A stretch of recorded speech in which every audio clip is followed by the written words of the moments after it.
Welcome to Daggers and Shadow Daddies. We're your hosts, Ryan and Adriana. Buckle up, Buttercup.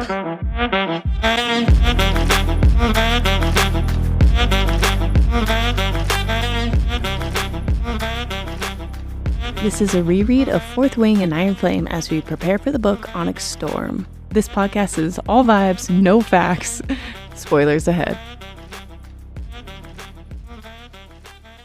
Violet was ranked among the top blank percent for speed and 25. God damn it, how'd you know that? I remember it. Why would you remember that? Numbers. Anytime it gave me a specific percentage, I had to think about how many people were in each one of these sections to know roughly how many people were better than her at things. Because then she spends the rest of the book talking about how fast she is. Like, they're even faster than me. And I'm like, 1 in 4 people is as fast as you. There are 20 people in a room. 5 of them are as fast as you. Well, now I need to find a more challenging one. Oh, okay. Sorry. Oh, you should have let you finish your statement. What were the options? What did you ask people? Well, I was going to give you like 10%, 5%, 25%, and 20% were your options, but I mean, you didn't need any. I like that you're just coming up with more questions until I get them wrong. So you're going to make it approximately 2 questions long. All right, here's another one, and I don't think you're going to get this at all. Rhiannon has a twin sister that's pregnant in Fourth Wing. Twin sister has babies, 2 of them. They're boys. Nope. Nephews. Just kidding. There's one nephew. There's one nephew. There's one nephew. What is her nephew's name? Are you going to give me options or no? I have to think of them first, so then they all come off smooth. Okay. As if they were the answer the whole time. Smoother than crocodile balls. Here we go. Michael, Luca, and Marcus. Lucas. That's what we're going to go with. Luca and Lucas Just as Lucas. options? Just Lucas as an option. Oh, okay. All right. And what was the first one? Michael. Mike. Mike's a baby's name. I suck at lying. Baby Mike. No, here's the thing. I thought I remembered it, but the way you said Michael reminded me of when it's said. I think I had a moment where I was like, that baby's name's Mike. It's just so fucking funny because you never meet a child with the name Mike. They get called Mikey until they're old enough to be Michael or Mike. But I just want to see a 4-month-old and like, oh, what's his name? His name's Mike. Oh, what's that short for? Nothing. So what's the name? To give me the options, it was Mike, Luca, and then the correct one. Marcus, but it was Luca. Lucas. Lucas is what I was going for. Yeah, it's the one that wasn't Mike and it wasn't Lucas. So it's Marcus? I guess. Well, you're wrong. It's Lucas. I gave you a poor option and said Luca. I'm like, oh shit, that's actually Lucas. I love the misdirection of you changed the name halfway through, and so I didn't think that would be it. And it was the correct one. Where is Mike coming from? I don't know. I thought of Lucas, Marcus, or like another M name, Michael. Micus. Could be any of them. Oh, I should have went with Micah. Amazing. Actually, 10 points, Adri. You did it. You won the lying game. Barely. It was because I fumbled. It to my advantage. Task failed successfully. Wait, if you're a true sayer. Oh, I'm not. If you are confidently wrong and you feel like you're telling the truth even though it is a lie, but you believe it to be the truth? That's what I'm saying is it's only as effective as a polygraph. Correct. Their body has to be aware of that it's a lie. Yeah. Because like in that where I said Luca, I truly thought that was the name, correct? Oh, I'm not a true sayer. You didn't pass a polygraph. Okay. But if there was someone with if there was someone with a true sayer signet and they're like, she's telling the truth, that's the answer. It's like, oh, nope, she's wrong also. Well, the thing is, I don't believe true sayer has anything to do with objective correctness and everything to do with the individual. So I think you're right. Could you fool a truth sayer? No, the only way to fool them is to truly believe the answer that you're giving. Because you could have Imogen wipe your memory and then have somebody else convince you that you got drunk and this is what happened.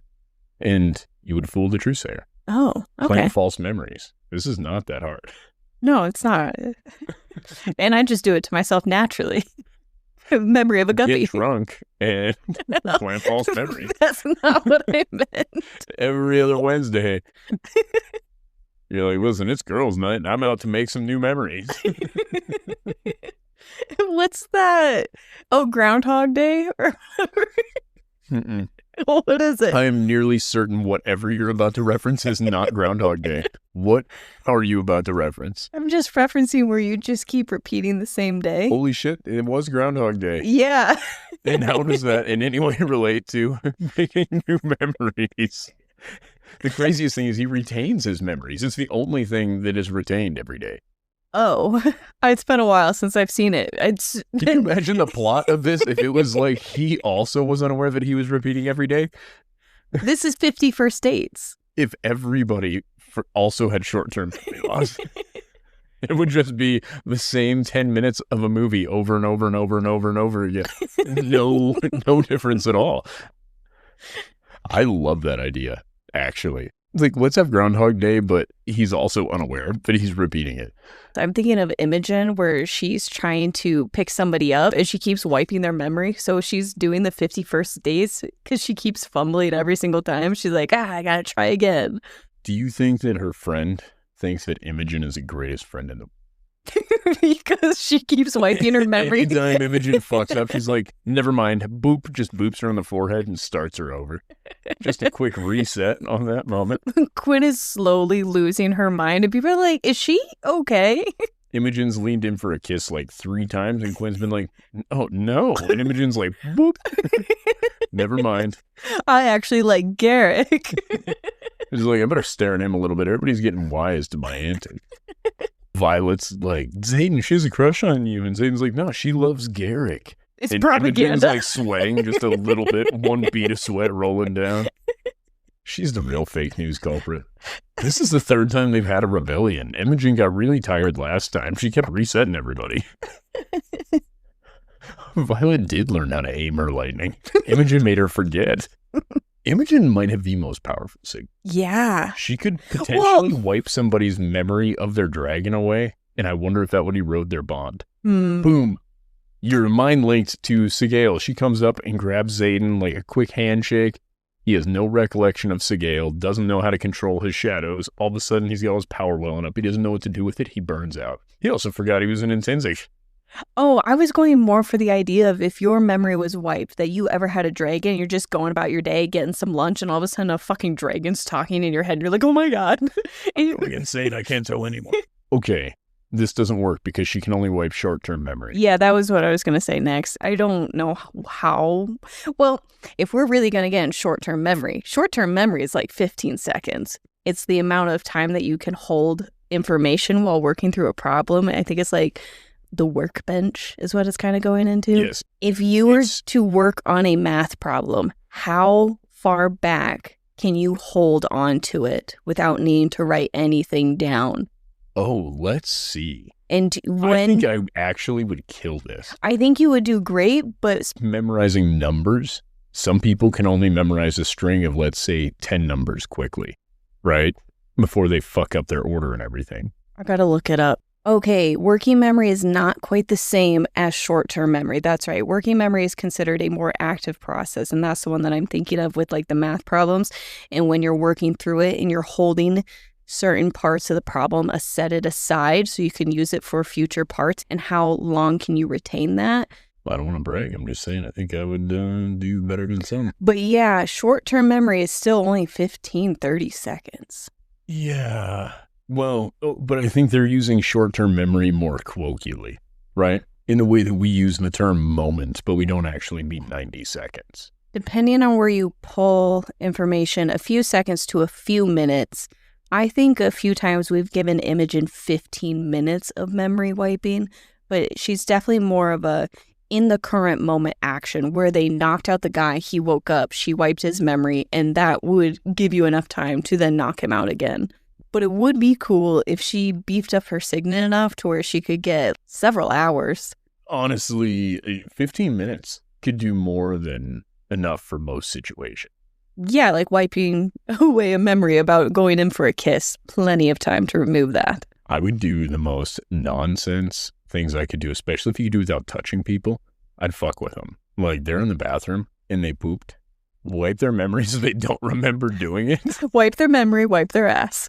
This is the thing. They forget to wipe their ass. They're like, oh, what the hell? And then the next thing, whoa, somebody shit in this toilet. Like, I would have so much fun with just dumb shit. Somebody's going to take a quick shower. They get up in the morning. They wash their hair. Immediately when they get out of the shower, it's been like 8 minutes.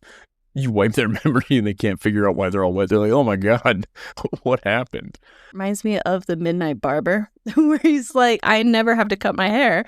Of Noel. And yeah. It's because I do it for you while you're sleeping.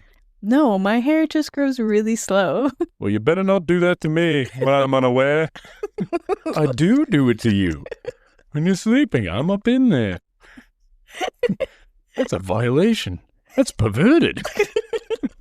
It's not perverted. I fucking love that. Overall, Imogen has the most toxic signet. No, I think hers might be the funnest. The most fun. The shadows too, but the shadows, again, it's all sex stuff. Oh, for you, it would be so dangerous because you would like throw out a joke and if it didn't land the way that you wanted it to, you'd be like, boop. I would edit this shit in real life. Oh, that one was too far. Boop. Back 10 seconds. Try again. And you just keep workshopping the bit until you get Until it's line. hilarious. And whoever's listening to it has severe brain damage. They're no longer laughing because you're... They're just drooling. You're like, okay, listen, I got to try this on somebody else. We need a mender in here. Fix their brain. We can't. You fried it. Let me try the joke on you. To the mender himself. Yeah. Because you're so Black irritated. dragons crossing the street. Oh. Pretty soon everybody's slobbering. I'm really trying to get this one bit to land. Nobody likes it. You either live long enough to be the funniest guy in the room, or you die with everybody around you having short-term memory loss. It's like a fast version of Idiocracy. Dude, good job. Wow, I got a compliment. No, You are very funny. Oh. I mean that sincerely. I just sound sarcastic. Well, I don't know how to take a compliment, so we're moving on. You do too. You receive endless ones, but normally it's about how attractive and smart you are. Yeah, those ones I know how to accept. But being funny is just too much. Yeah. I'd be happy to teach you. Okay, that's what I was expecting.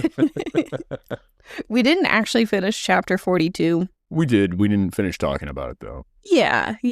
After the Venom is murdered by Violet through electricity, I think we went on a little tangent about how does it work when she's taking a shower? How does it work for Xaden? And we kind of forgot the rest of this chapter is the Venom dies. She's exhausted. They go upstairs. And when she gets there, I believe Xaden has the Viscount with a shadow version of himself holding up him. No, it's tendrils of shadow. Oh, okay. It would have been kind of funny if it was just like a second shadow of him doing it because he's like, I'm not doing it, but this guy will. I love the idea that he would just be standing next to something that looks exactly like him, but a shadow. And taller. He makes himself just slightly taller. He's on his tippy toes. I'm actually 6'5.5". Huh? You measure the shadow. You know, they're like tall guys that have great posture. You don't see them often. But men that work around other tall men or are around other tall men often have better posture. Because I do not stand up straight at all unless there's somebody that's my height or taller. So he's getting measured. For whatever reason, Xaden's getting measured in this They scenario. measure them when they go into best guy. You were Okay. measured when you went in the army. I was measured on basketball teams. You just get measured. Yeah. He just kind of stuffs his boots a little bit with shadows to lift Exactly what I was himself. thinking is he's most guys got shadow lifts going. I knew a guy that was my height that legitimately wore like 2 extra layers of insoles. He had like insoles that made him taller yet. And it was so fucking funny because I sincerely thought this dude was like 6'5". The whole time I knew him. In 2 years in, we're out doing something and he has to take off his shoes for whatever we're doing. And the dude got like 3 inches shorter. I'm like, what the fuck happened here? And it's because he wore cowboy boots and then he wore lifted insoles. Well, I was curious if there was ever a point that Liam is measured in height. And if Liam is taller than Xaden, that would motivate Xaden to do that little stunt. Yeah, it's also why he works out sometimes because he's like, listen, I'm pretty yoked, but I got to get the pop. Oh, the pump?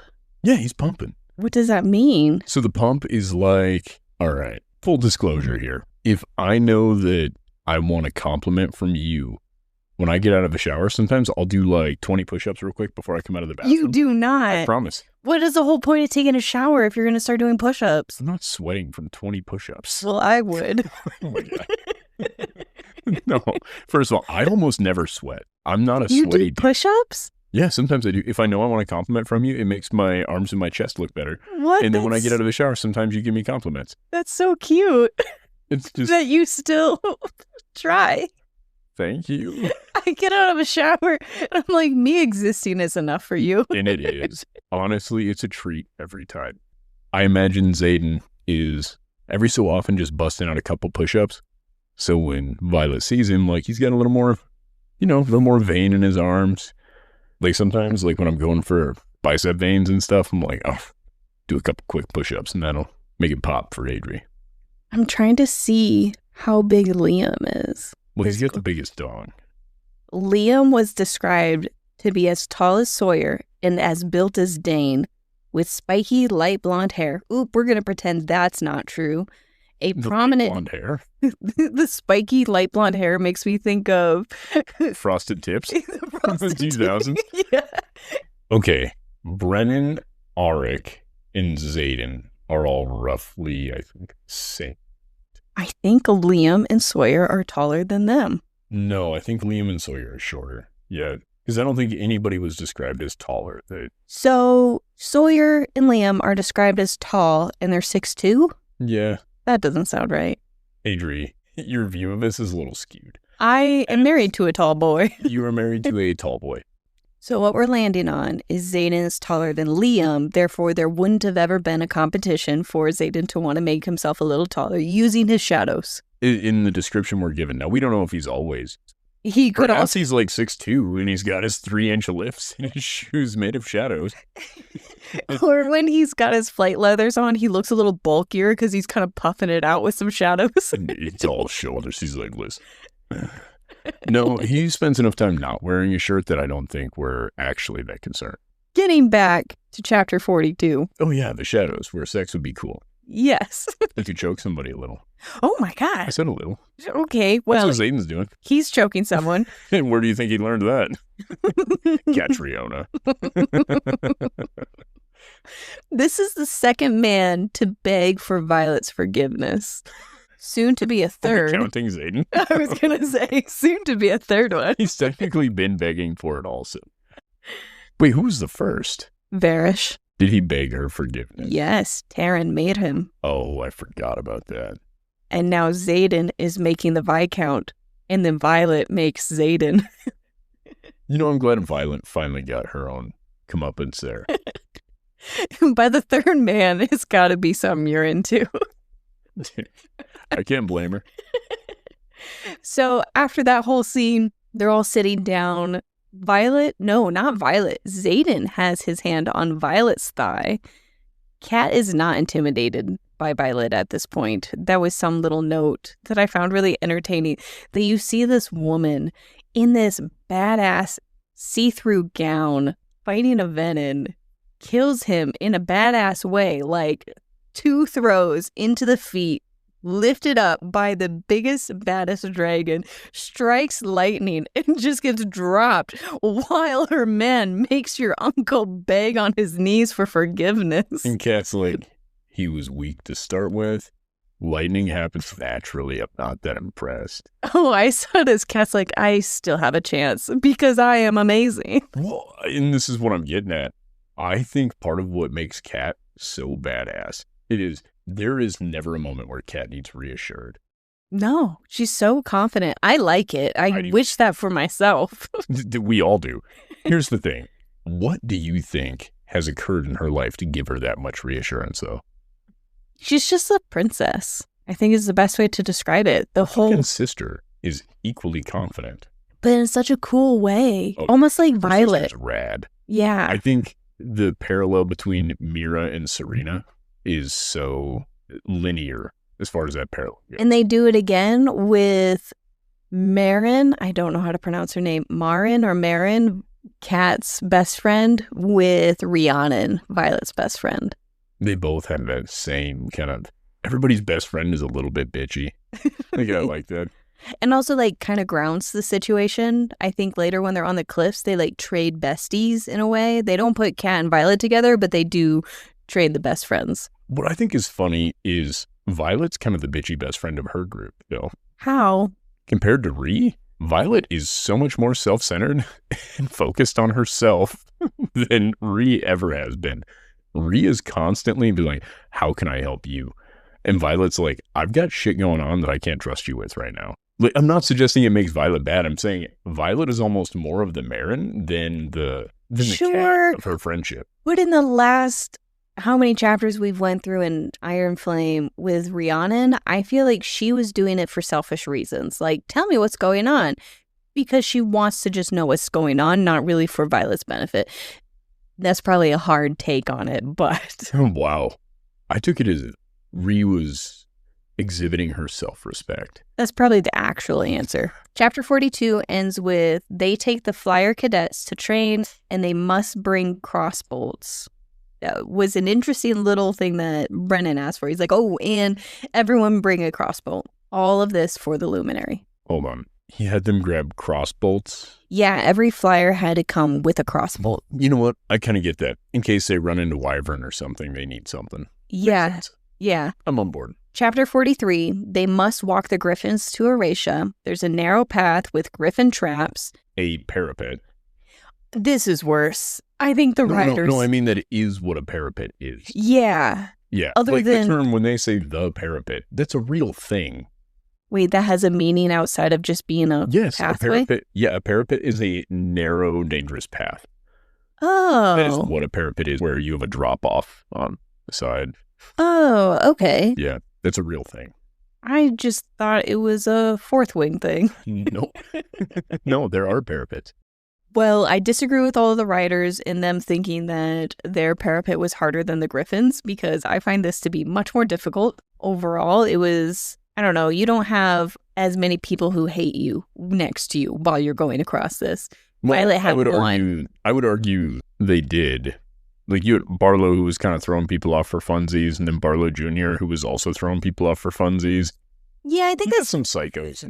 And some that I didn't think of when we were first going through reading it was, if you knew there were only 100 dragons willing to bond, and there's like competition 250, yeah, just toss them off. That's, again, I wouldn't make it. What blew my mind with the idea of how difficult parapet is, and then how difficult this is, it's brought up by Serena, I think. Probably.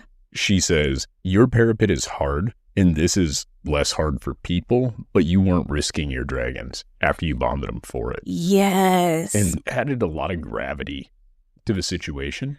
Was there a moment when Violet is having this conversation with Taryn, and he's just like, but you're bonded to dragons, which is way cooler anyways.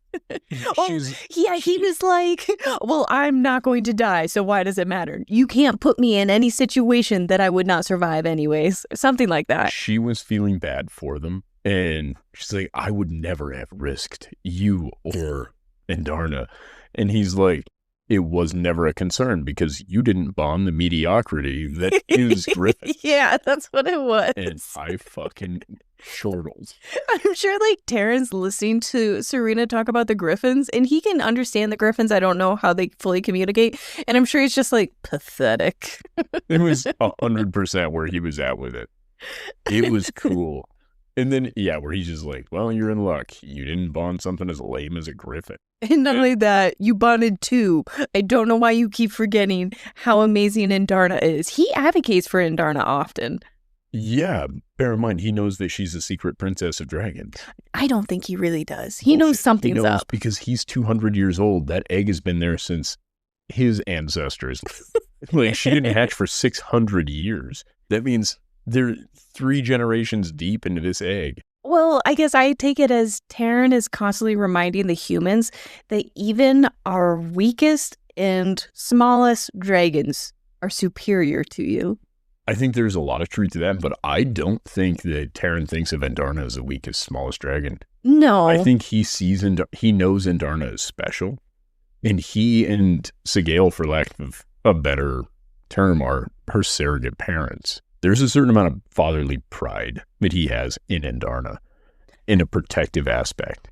And just because she's getting older doesn't change that. I see it how our daughter is now a teenager, and it is so different. But it is also where it's like, I would rip the face off of somebody if they were mean to her. And I hope she's professionally mean to other people. And I assume that's how we all feel. And that's what you're giving Terran. Yeah, I think Terran is her dad. Well, now I kind of wish that in some of the bonus chapters that we could hear Sigale talk about Andarna. All we really get is that she has a soft side for the little one. I think Sigale is kind of like you. She's direct and sort of ornery, and then when it comes to her baby, she's like, my baby. She just kind of, there's a little mama berry aspect to it. I think that's fair. Because I think the only time I ever really worry about you being really pissed at me is if I wrong the children in some way. Oh my God, I have the quote. Past me was thinking about this line that Terran had. So, you have to cut so much out of it. So no, it doesn't matter. Past me was thinking ahead of like, oh, you're going to love this? I'm going to write this down. You did not bond the inferiority that are Gryphons. You bonded dragons. Take them for a walk to prove themselves. Yes, there we go. It's so dismissive of the dangers that they're going to go through. He's like, go take them for a walk. Have you considered that we didn't hear about a Gryphon dying? But we heard about a flier dying? No, the Gryphon died. Oh, I thought the flier died. They both did. She falls down, and then I think Serena was there with her Gryphon and was petting it and just easing it into death. I mean, it wasn't... The path didn't kill the Gryphon. Right. The path killed the rider. Correct. The flier. The flyer. They're not riders. Exactly. That was sad. She and Violet just bonded, right? It was that one? Yeah. The little one? Yep. They're like the same size, and Violet's having a panic or having like an asthma attack. And there was something where Violet was holding on to two people. One was a rider, one was a flyer. It was a little confusing, and the flyer fell, and Kat saw Violet still like saving a rider, and she's like, of course you would drop the flyer and keep I think it was Riddick, wasn't it? No, it was another woman. Oh, you're right. Riddick pounds the sword into the rock or something. Yes. Which, the fuck, guys? Do you have a problem with how that went? Judging from the way that you said that, no. I have zero strength and comprehension of what it would take to pound a dagger into a rock. Dude. Now that I'm saying it out loud, yeah, it is a little ridiculous.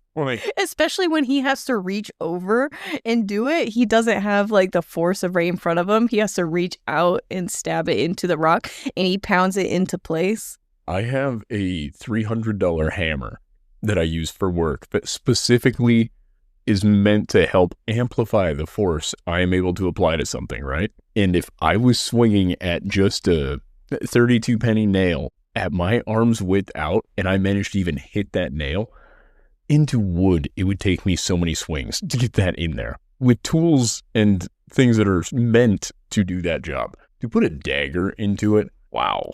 Into rock. Maybe it's like a soft one. What is the medicine rocks? Soft. Sandstone? Yeah. It could be sandstone. That's totally possible.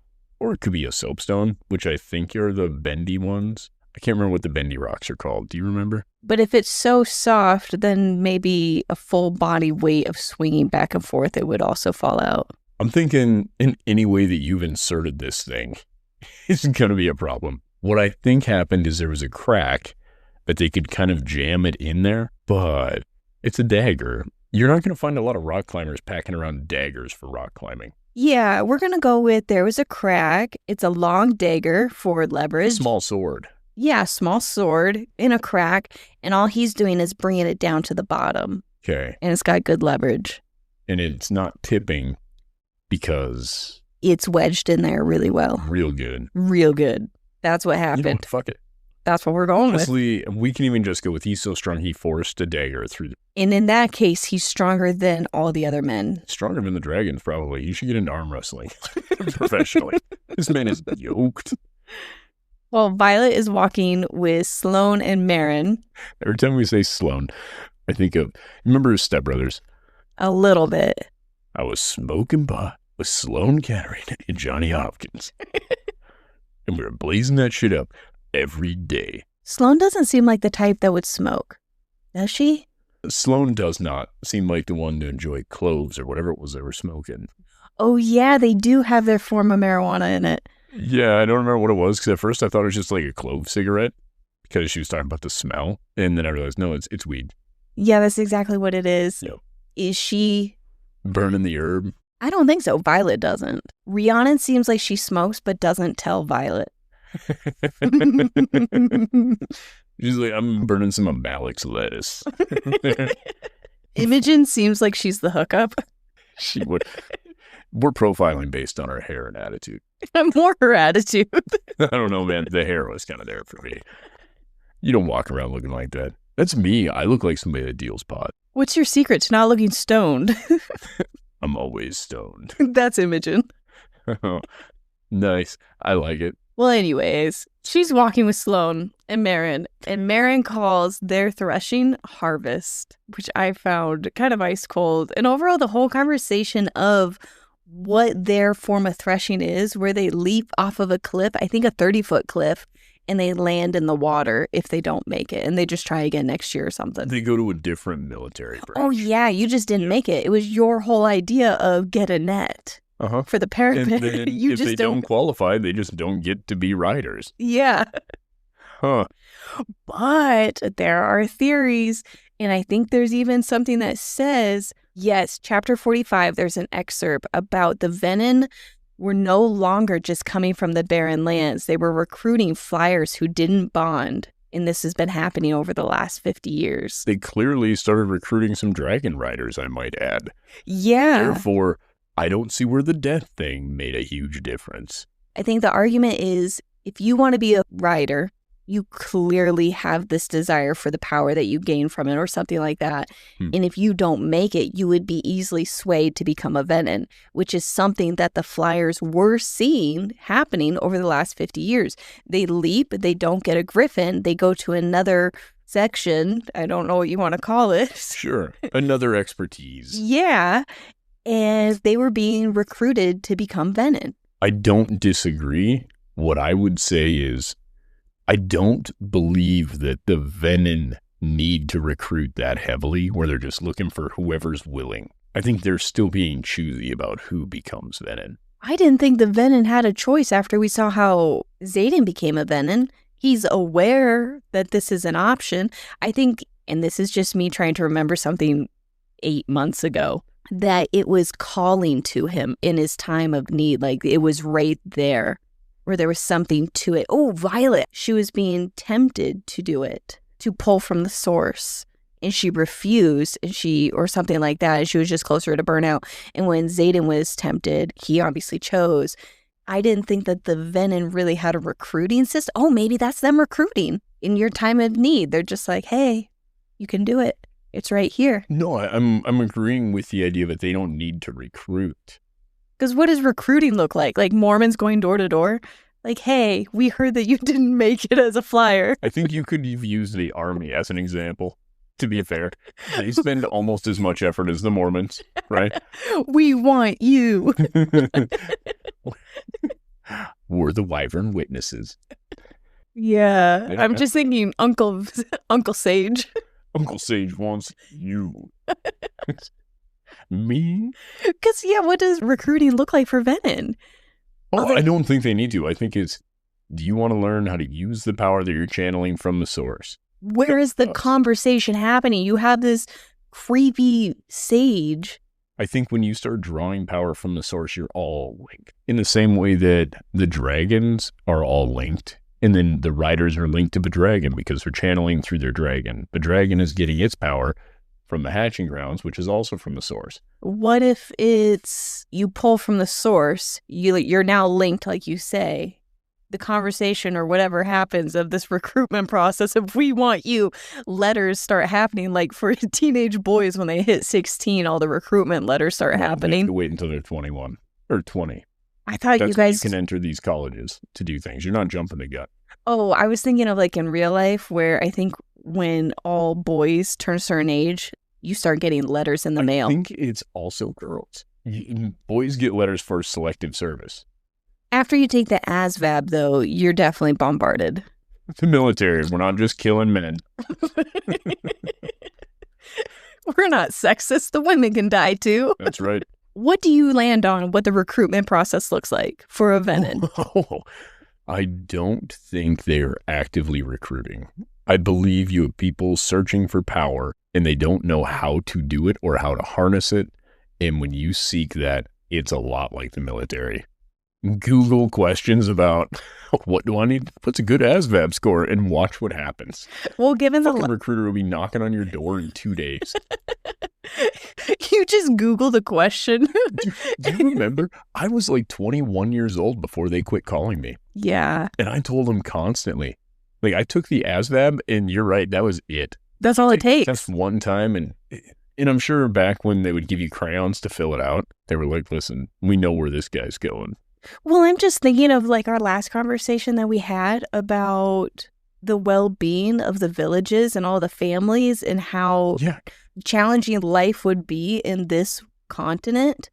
Yep. That you just have like a single mom who lost her spouse or something like that. And she's just trying to like draw power. And they're like, we want you. And she's like, I just need ice power for my food to feed my babies. I don't know if the Venin get power like that. My understanding is you have power in how you interpret that power is your signet. But again, signets have to do with dragons. That specifically, but fliers, they also have power that they mind work. Yes, but how they interpret what they are receiving is what their essentially signet is. I think what's preventing them from being Venin is the power is filtered through these other creatures. Okay. In that power post-filtration is whatever their body interpreted it to be. Yes. So if you're Venin, you're probably not so much limited in the same scope that you would be if you were receiving power from a dragon or a Gryphon. Oh, okay. I see it as, remember where I used the power line logic, right? Or conduit logic of things? Gryphons are a finer gauge wire. So those people aren't manifesting signets that are as physical. They're manifesting mind work signets.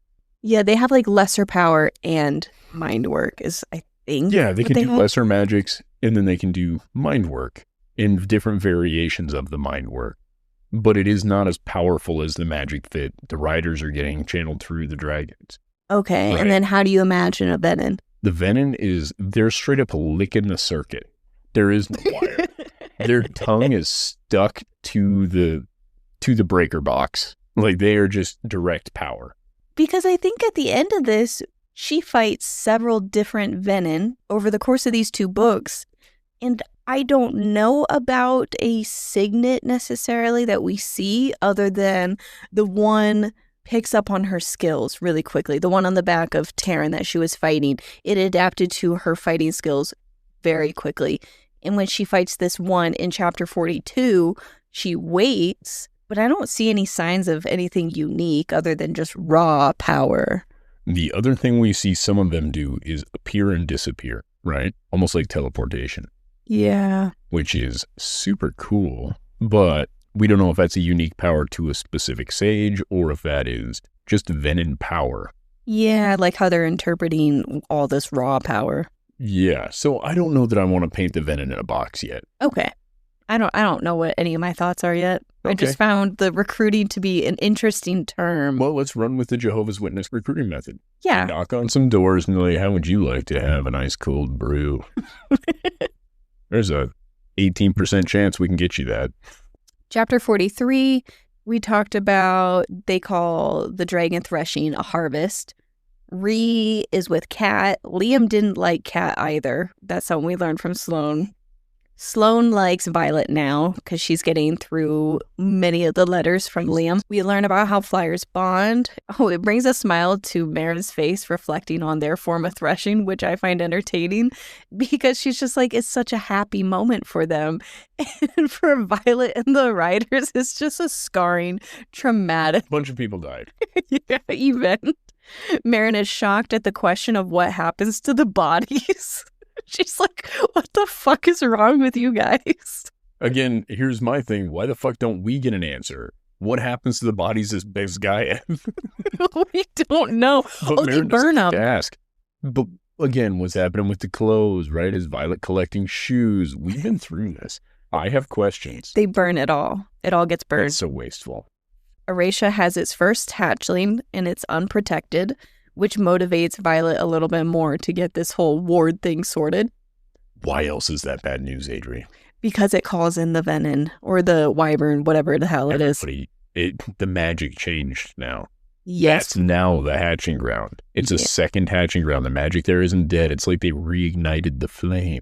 Yup. Yeah. And while I'm thinking about it, we also learned that the wyvern have a collective hive mind where one sees things. I don't know. They're all connected. I found that to be just a really cool detail. But that's what I just said about the way that the magic connects them all, because they're just connected through the source, right? Oh my God. Do you think that's what Barlow means to Xaden and calls him his brother? Oh my God. Yes, it is. That is exactly. I'm just realizing this right now. I'm upset with you. I never understood. I'm not upset. We also made a joke in the last one about Barlow coming back to life. He did survive the whole events of Iron Flame. But not in spirit. To me.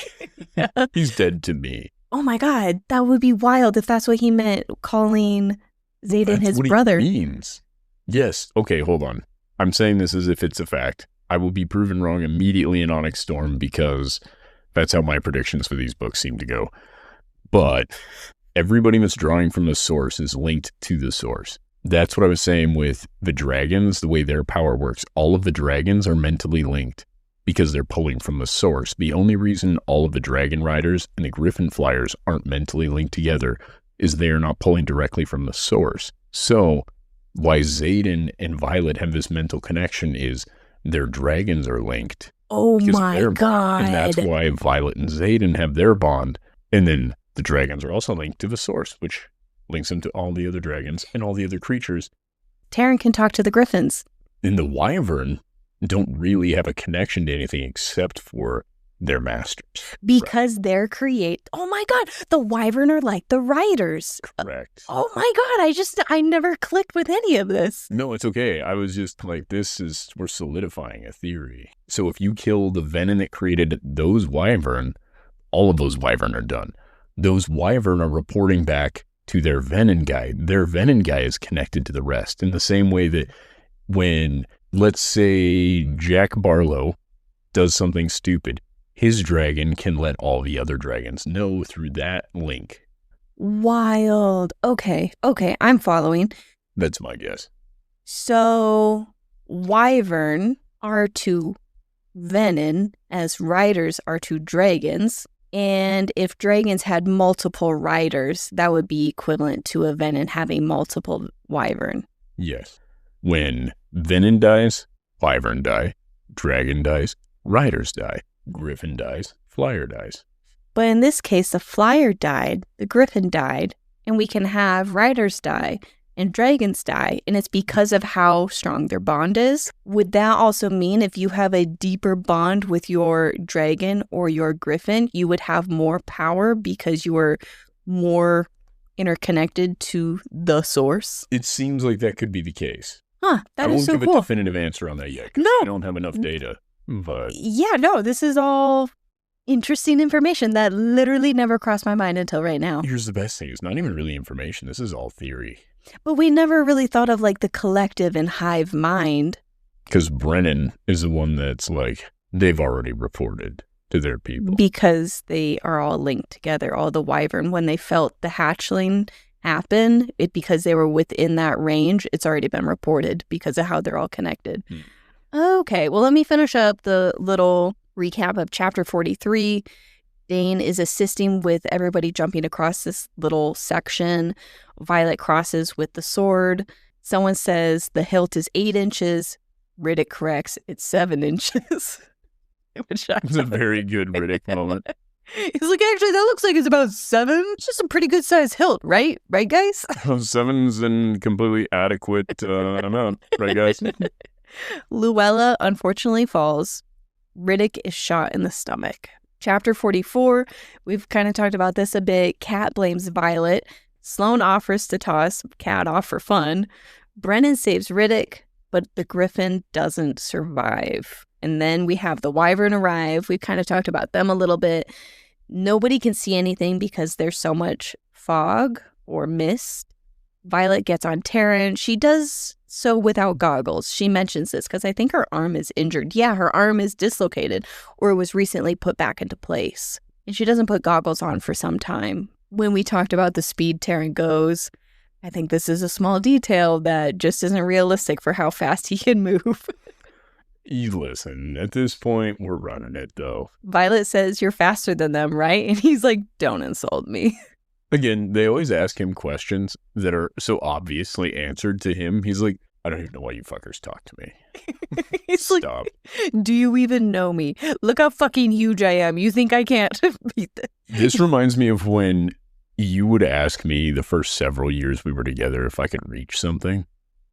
And I would just be like, are you fucking kidding me? Yes, there is nothing in this house I cannot reach. There's still times when I'm still shocked at what you can reach. Which is not a superpower like Terran has, but it's very funny to me. There is one ceiling in our house that is 15 feet and I can't reach it. I'm looking at the ceiling right now, trying to remember if you can reach. You can reach it, but I'm trying to think of how much. Palm. You can flat palm reach our ceiling? 8-foot ceiling. Prove it. I thought it was like the... Oh my God.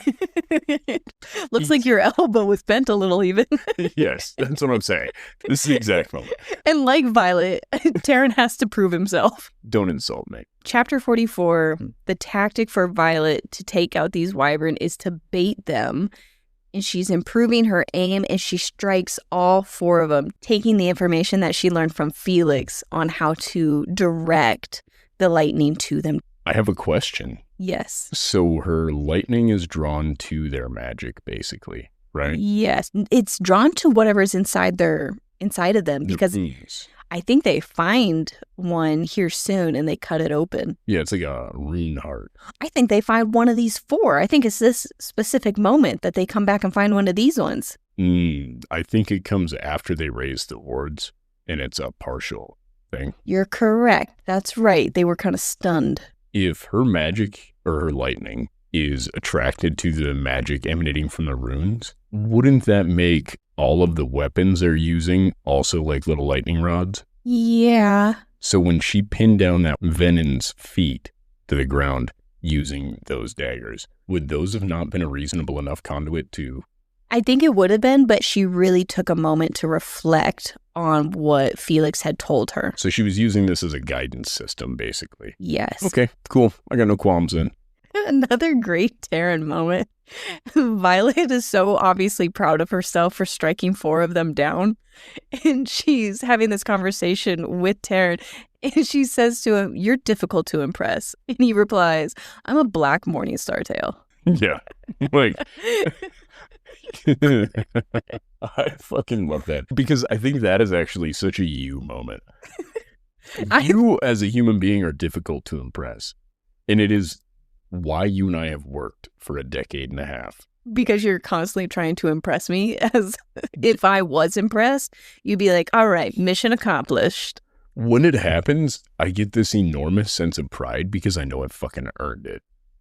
And most of the time I think you may be impressed. It is not really cutting it for you. So it's funny because there are people outside of you and I that will observe our relationship and be like, wow, she's not more impressed with you. Like, you cook and clean and get up and do so much, blah, blah, blah, the kids. And I'm like, yeah, it's a partnership, you know, and I go through the whole bit. And they're like, oh, it must be wonderful, so on and so forth. I'm like, no, I actually have this whole laundry list of shit that makes me a pain in the ass. And she makes sure that whatever I'm doing has to outweigh that.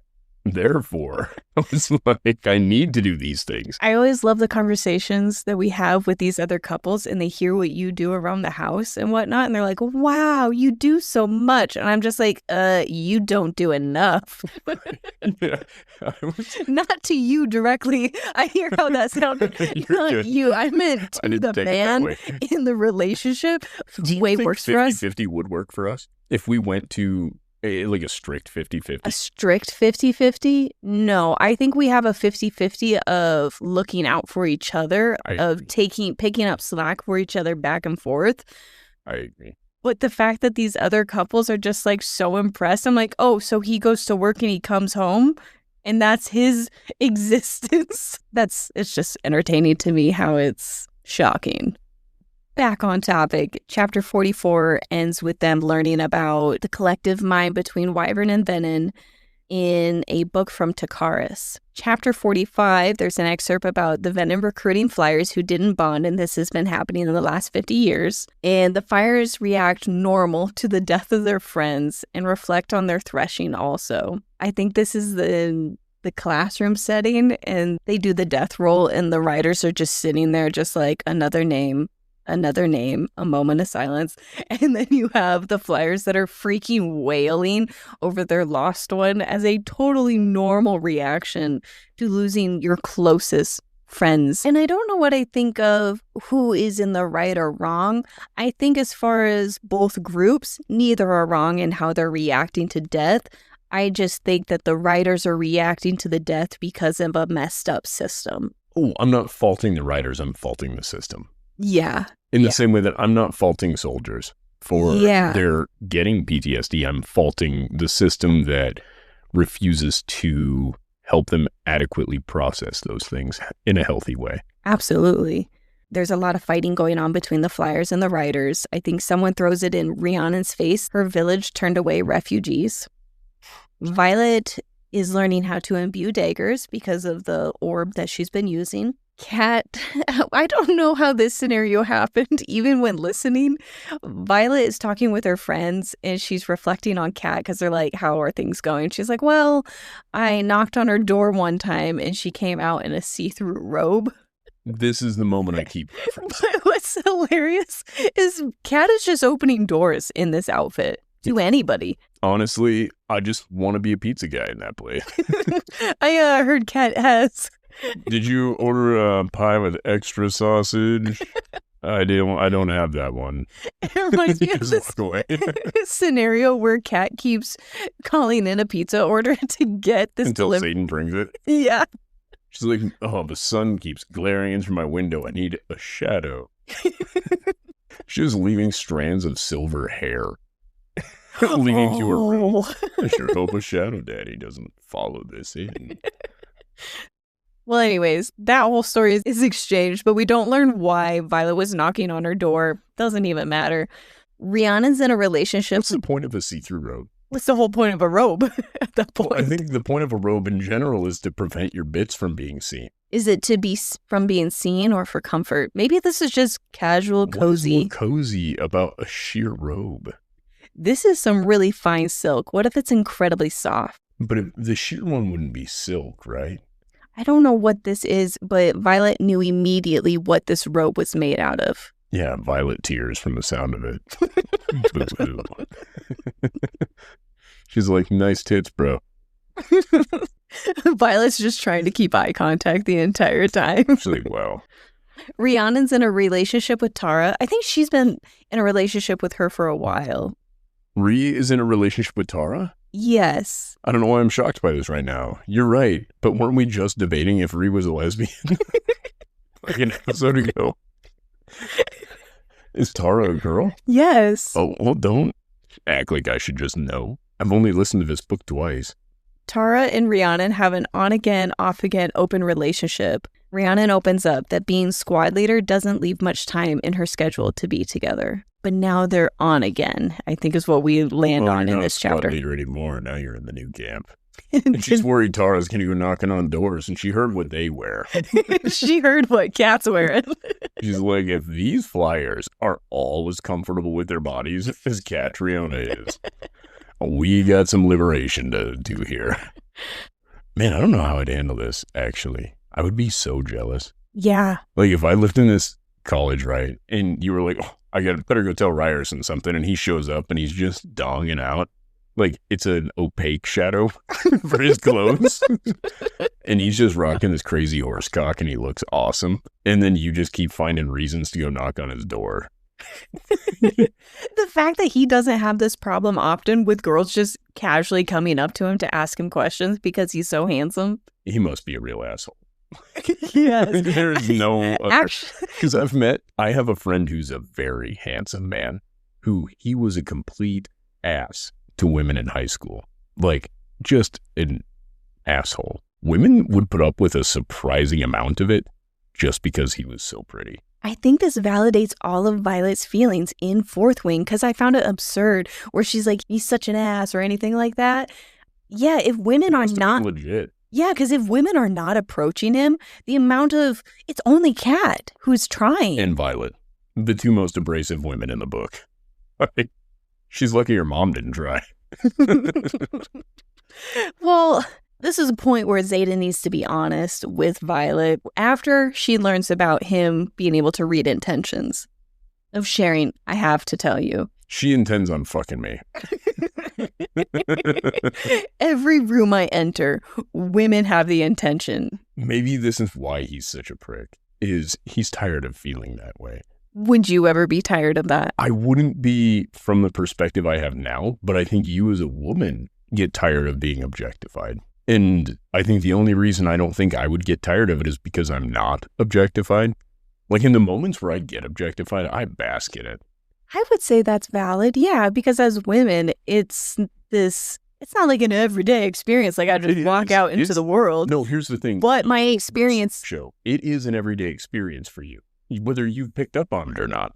You seldom would walk into a room and not have somebody notice that you're beautiful. I don't think about it that way, but if Xaden is being bombarded by these intentions and him being an asshole is what reduces that, it makes a lot of sense. That's kind of what I was getting at. The rest of us are trying to like incite that intention a little bit. And he's like, please stop. I've had enough. Supposedly, Imogen is not in a relationship with Quinn, but has a crush on Garrick. I'm not buying it. That's where I have this note. We've already talked about that. Loss. She fucked it up. Civil is overrated. A quote from Indarna when everyone is out on the flight field and they're talking about Kat and whatnot. And Darna just obviously is scratch your eyes out type of energy. Riddick insults Indarna by calling her a mini Terran. Heaton and Emery go on a mission with Xaden, confirming that they're lieutenants. And Sawyer wants to learn how to sign. We've jumped through a lot of this in the last time that we've talked about it. We were really jumping ahead. They have their Cherish Rune class. The process is called tempering. Like you do with glass or steel. I was trying to make the connection of why tempering is the right word for what they're doing with the runes. So when you're tempering metal, you're heating it to the point where it's not quite melting, but just under that point, and then letting it cool very slowly. Oh, and I think these runes, one, she proves that they get very hot after you do this process. Is the tempering the heating it up part to that point? And then letting it cool slowly. You're not quenching it. Oh, okay. So I do. Yeah. I think I'm following why tempering is a good word for it. So they pull the magic strand or whatever. They do the little combo. And every time I think of like the cheat codes for PlayStation, like when we up, down, left, right, square, circle. Yeah. Where you have your little cheat codes and you're trying to get them of like the Tony Hawk skater. I think of Twisted Metal. You think of what? Twisted Metal. What do you mean? Oh, it was a game on PlayStation. Oh. It was at my babysitter's house. That's where I got to play a PlayStation. Oh. Yeah, I was like 8 and he was like 16 and he let me play his PlayStation, which was so cool. But yeah, the game was about cars that had guns on them and you murdered each other. It's the only time I got to play PlayStation was at the babysitter's house until when I was like 14, we got a PlayStation. Oh, I do remember this. They made a TV show about it on Peacock. It's pretty sweet. I watched the whole thing. So in the 90s, it was comically bad. The game? Yeah. Like, it doesn't look scary at all because it's the graphics. And it wasn't scary. It was more like the cutscene deals where they had like slides of real people, it was realistic then. Does that make sense? Yeah. It was terrible. But to my 8-year-old brain back then, might as well have been real life. It's like, we just mount guns to cars? It makes me think of Tomb Raider. Yeah, Lara Croft. Give me a thing for square titties. Triangle boobs. Yeah. All them polygons. They do their little cheat code, right? Do their little combinations. It heats it up. And I think it does wear off eventually. The magic dissipates from it over time. Okay. I don't remember. I could be making that up. But if it does dissipate over time, that makes sense with the whole tempering process. Well, and it wouldn't necessarily need to dissipate, but it would... okay. This is dumb. I like it. Right in Add to Science it. Corner, right? It would make sense that the rock or whatever would heat up when you're pushing magic into it if magic is force. Does that make sense? Yeah. Because the way you heat things is applying energy. You're just transferring energy is all heat is. So the magic would follow that same rule. Is pretty cool. Seems like she's following that and electricity. I don't know that she's following the rules of electricity. Oh, well, with my understanding of electricity and the limited amount that you have added during this whole discussion, it sounds like it tracks. Just saying, the fact that we're hitting people and there are bodies of water near, not quite as much. And the fact that there are bodies to identify after they've been hit with lightning is wild. You know what I mean? Like, this is crazy.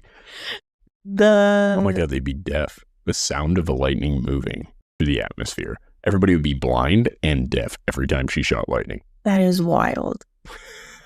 Takes you out of the fantasy. Well, adds a little to it. I want to be on the back of a dragon blinded. The Tierish rune class happens. The process is tempering. Neither flier nor rider knew how to do this because it was banned a couple hundred years ago after the unification. Cat is the first to succeed at this. I think we've talked about that a little bit and how Cat is kicking ass. But something to her doing so well at that is whoever is teaching this says, if you get skilled with runes, you can compete with signets. And it makes sense. That would really motivate Cat to do well at this. And maybe Xaden gave her a Tierish Knots book as well. Oh, and she actually read it and did something with it? Their homework.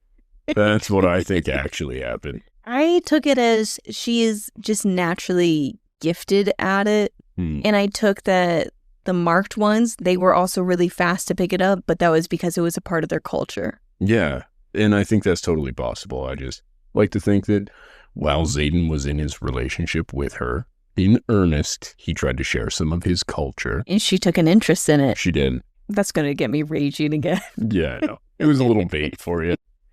Chapter 46, Violet describes Indarna's power as pearlescent. Xaden is transporting weapons to Takaris, and Violet is scared to ask the questions that will jeopardize her happiness with him. I think this is prepping us for what's about to come when she finally asks a question that has likely been on her mind that we haven't been privy to.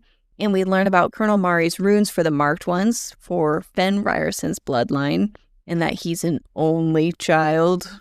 I'm side-eyeing that one. Yeah, I don't buy it either. It counters the signet of the rider of the dragon that executes it. Melgren can't see the outcomes of the battles with them in it. Do you have any thoughts on any of that? Liam and Sloane's dad was a colonel. Yes. Who's the equivalent colonel in the Navarre side? Atos?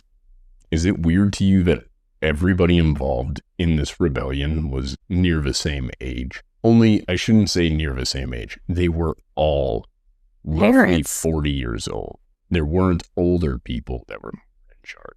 Ooh, no, I don't think it was an age thing. I think it was the location. It was everyone from Tyrandor, and they were spread across in different ages. That's why their children are ranging from Xaden's age all the way down to 6. infant. Oh, I thought, well, they're currently 6 years old. Yes, because it's been 6 years. I just found it odd that you didn't have somebody older. Does that make sense? In charge of this whole thing. Fen Riorson would have only been probably 40 when this happened. I take it as riders have a short lifespan. Okay. It's a risky job. Well, I saw some of these people seemed older that were teaching as Bezgaya, right? And you're right, some of them do seem to have a short lifespan, but who's the big boss? Coda's guy? Melgren.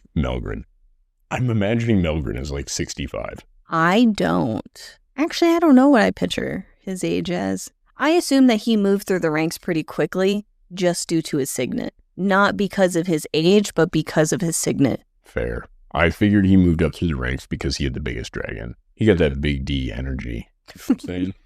Well, we've already kind of talked a little bit about Melgren's signet, what we think of it. We think that it's like... Bullshit. Oh, I didn't think it was bullshit. I guess I saw it as that he's likely having visions. I don't disagree. I mean, I think it's bullshit. I think he has more signet than what we're led to believe. I think there's more to it than what we're... Yes. And even if you don't know what it is, the fact that Liam's dad just knew this rune needs to counter that signet. Whatever it is, it counters every aspect of it. And he's pretty rad. Like, clearly, the Tirish people had quite a military power when you think about it. They had so many super skilled people on their side. It's weird that Navarre was just like, fuck it, we're killing them all. It seems like they would have been valuable people. Very valuable people. Well, you have 107 marked ones. And of those, how many parents would be there? Right. That's a lot of people. And killed not just the person involved, but like the family was the idea. The only reason the kids didn't die is because they had these cool runes. Oh. Or is that not what we're led to? I can't remember. Were the kids intended to be killed? Oh, God damn it. Maybe not. Maybe not. I could be totally wrong on this. I thought that the idea was the kids were there watching their parents be murdered. And the thing with the runes is that it prevented the kids from dying by that dragon's power, blah, blah, blah. Yeah, because the only way, it counters the signet of the rider that executes them. So they were being executed by Coda. Right. So it not only counters the signet, it also protected them from death. I think I must be wrong. That must not be what happened. Ignore me. I wrote it down this way, counters the signet of the rider of the dragon that executes them. So that implies the person holding it. No, the person holding the rune. Okay. So maybe the parents were holding the... No, that wouldn't do anything to the kids. No, the kids were holding it. Yeah. That's why they got marked, and that's why it starts at their hand at the rune. So it also protects them from dying. In that one instance, it's a buy once, cry once situation. Well, I think she asked if it still works, and Xaden says it's only for... It's a one-time use deal. Yes, or it was also like something for the bloodline. It was tailored to each person. Yes. As well. Okay, the rune works a little differently than what we were just describing. It was designed to counter the signet of the rider whose dragon would kill them. So Liam's dad's execution by Melgren is when the rune was triggered to counter his signet.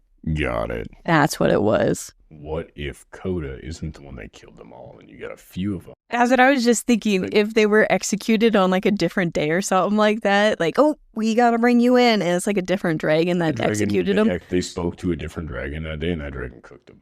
Dragons are weird. Just saying, you never know. You're just the one marked one who thinks that you can go sneak through Melgren's radar, and actually, I know that one. You're the one that is alerting Melgren of all the antics going on. But you're immune to some useless one. They're immune to the Trusair. You're immune to the Trusair. After that whole discussion that Violet has with Xaden, Violet is jealous of Cat being better than her at runes. They make the decision to combine fliers and riders.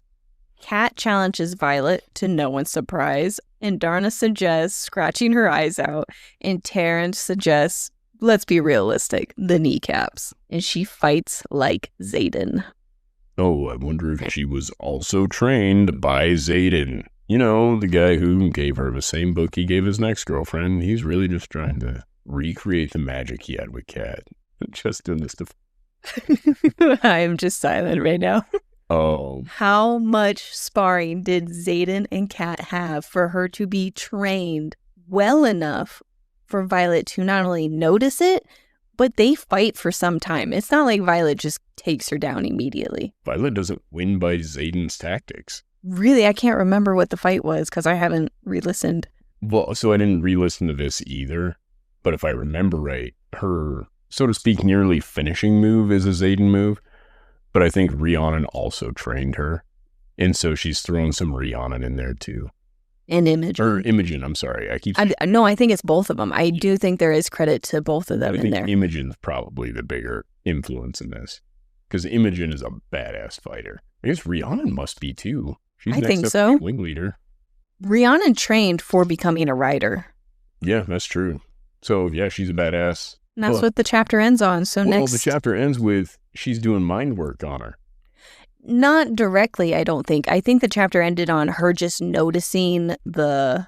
I may have gone one chapter too far. I don't know. I think they did start sparring, but not much. They didn't finish the fight? No, I don't think so. Then I went one chapter too far. Oh. Ignore me. Never mind. So you're one chapter away from the scene. As far as I'm concerned, the chapter I read is the scene. Oh, yes. Yes. For the boys, it's chapter 47. For the girls... It's not that kind of a gratification. There's a badass moment in here that leads me to questions in the next chapter. Oh. We'll talk about it next. Yeah, we'll have to wait until I listen to it. Yeah. Well, this was a great set of chapters. A lot of drama. A lot of it that we unintentionally already covered in the previous episode, but that's fine. I love you. I love you. You are my bestie. You're my bestie. It was a great time. We had fun. Now get out and go live your life. No, wait. No. Thank you all for listening. We appreciate and love you all. Please follow us here, TikTok or Instagram at Shadow Daddies Podcast. And then go live your life. Bye. Bye. Get out. We're done. This was Daggers and Shadow Daddies. Now it's my time. Toodaloo. It was fun for us. I hope it was fun for you. But that's all we've got. Goodbye. Come back in a few days. We love you.